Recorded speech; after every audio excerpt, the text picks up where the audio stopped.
haddii aad doonaysid inaad ka hortagto kana adkaato cudurro badan ka fakar waxa aad cunayso.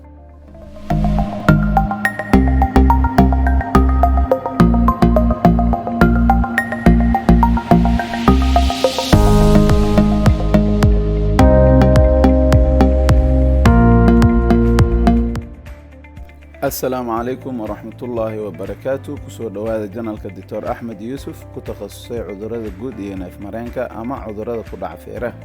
هدي أد جنالك كعصوبك فضلا سبسكرايب ده سيادنا على صعود مروة بفضلا ريح جنب العلم. رمضان كريم maanta waxaa ka hadli doonaa 7 cunto oo difaaca jirka kor u qaadayso. Isticmaalka cuntooyinka qaar waxay xoojinayaan difaaca jirkaaga. Haddii aad doonaysid inaad ka hortagto kana adkaato cudurro badan ka fakar waxa aad cunayso. Qorsheey inaad isticmaashid 7dan cunno si aad ula dagaasho caabuqa oo dhan una xoojiso difaaca jirkaaga. Cunnada koowaad babayga waxaa ka buuxa vitamin C ka badan inta jirka loogu talagalay inuu helo maalinkii. marka ugu horeysay waxaa laga helay Ameerikada Koonfureed iyo Mexico, haddase wadamo badan oo wadankeena ka mid yahay ayaa laga helaa.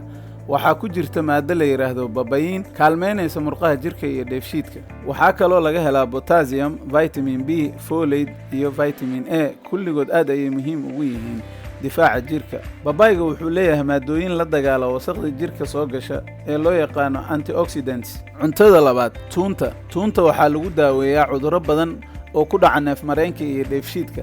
halka xaboo tuuna waxaa ku jira 5 mg oo calcium ah, 12 mg oo potassium ah iyo in ka badan 100 mg oo sulfuric compound ah. sulfuric compound-ka waxay la dagaashaa kana xoog badan tahay caabuqa bakteeriyada. tuunta marka aan la karinin ayay ka faa'iido badan tahay marka la kariyo ama marka aad loo kululeeyo. kuleelka iyo biyaha waxay dilayaan maadooyinka muhiimka ah ee ku jira tuunta sida sulfuric compound-ka. tuunta waxay yareysaa saameynta caabuqa jirka u geysan lahaa, sidoo kale waxay yareysaa bareesharka dhiigga, waxay kaloo yareysaa dufanka ama kolestaroolka, waxay dishaa parasite-ka sida gooryaanka. aad ayay muhiim waxay ugu tahay dadka waaweyn iyo dadka yaryar si ay mar walbeeto ula dagaalaan caabuqyada iyo xanuunada soo jireenka.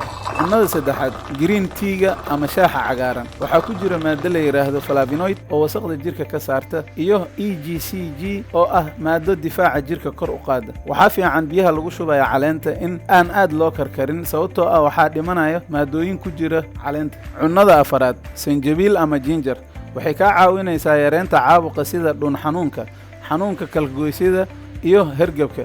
waxay yareynaysaa lalabada iyo mataga. waxaa ku jira maado la yiraahdo gingerol oo ka caawinaysa yareynta xanuunada raago iyo dufanka. cunnada shanaad, koostada, waa cunno si fudud loo heli karo loona diyaari karo.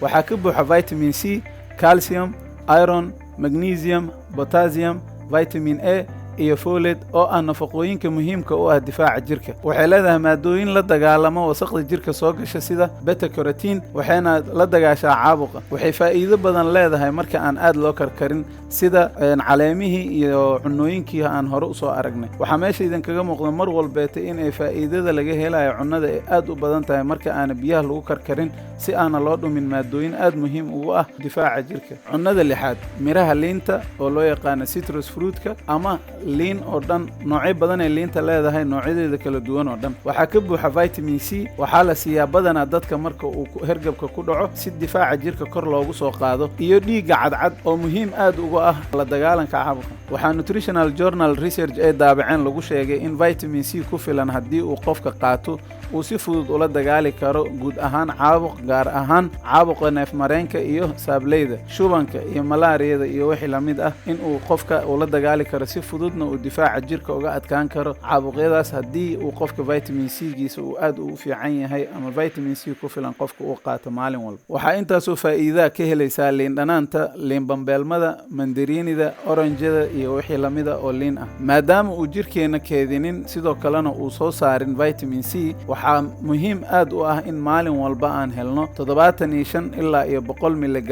oo vitamin C ah. cunnada toddobaad, tufaaxa, waxaa jira sababo badan uu difaaca jirka tufaaxa ugu fiican yahay. waxaan ku soo koobaynaa 2 qodob. qodobka koowaad, waxaa ku jira vitamins xoojinaya difaaca jirka sida vitamin A, vitamin E, vitamin B1, vitamin B2 iyo vitamin C. waxaa ku jira maado la yiraahdo pectin oo aad ugu fiican dheefshiidka. 7 cunno ee soo aragnay waa 7 cunno oo si fudud maalin walba looga heli karo Soomaaliya. haddii aan rabnay in aan mar walba guud ahaan caafimaadkeena iyo badqabkeena ka fakarno, in mar walba difaaca jirkeena oo aad u sareeyo, sababtoo waa hubka kaliya ee haysano oo cudur walba aan kula dirireen. sidaas darteed waxaa fiican mar walba in maalin walba ay kugu jirto qorshaha cunno ee adiga aad leedahay.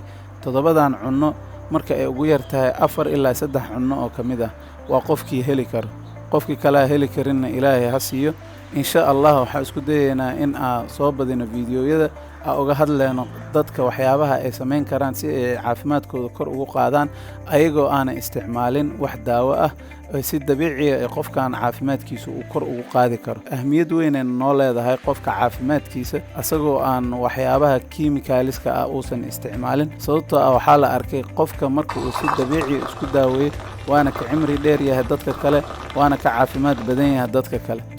waxaa rajaynayaa maanta wixii ka bilowday in aan aad ugu dadaali doono inaan isticmaalno 7dan cunno si aan difaaca jirkeena kor ugu soo qaadno, kuna dadaalno wax walba oo na anfacayo markaas inaan sameeyno, wax walba khatar ku ah caafimaadkeena iska ilaalino. wax walba si aad u qabatid waxa u baahan tahay inaad ku baraarugsan tahay. sidaas darteed waxaan mar walba idinla garab taaganahay inaan idin siino talooyin caafimaad ugu wanaagsan oo la hubo kuna salaysan aqoon la xaqiijiyay qof walbana heli karo. waxaan idin rajaynayaa inaad ka faa'iideen fiidiyogan. insha Allah usbuuc walba waxaan soo dhigi doonaa 3 fiidiyo oo muhiim ah. wixii talo iyo tusaale ah fadlan inoogu soo qor ama noogu soo dir commentiga si aad mar walba noola socotid. fadlan subscribe saar. aad iyo aad ayaad u mahadsantahay walaal. assalaamu calaykum waraxmatullaahi wabarakaatuh. waa inoo maalin kale iyo fiidiyo kale insha Allah.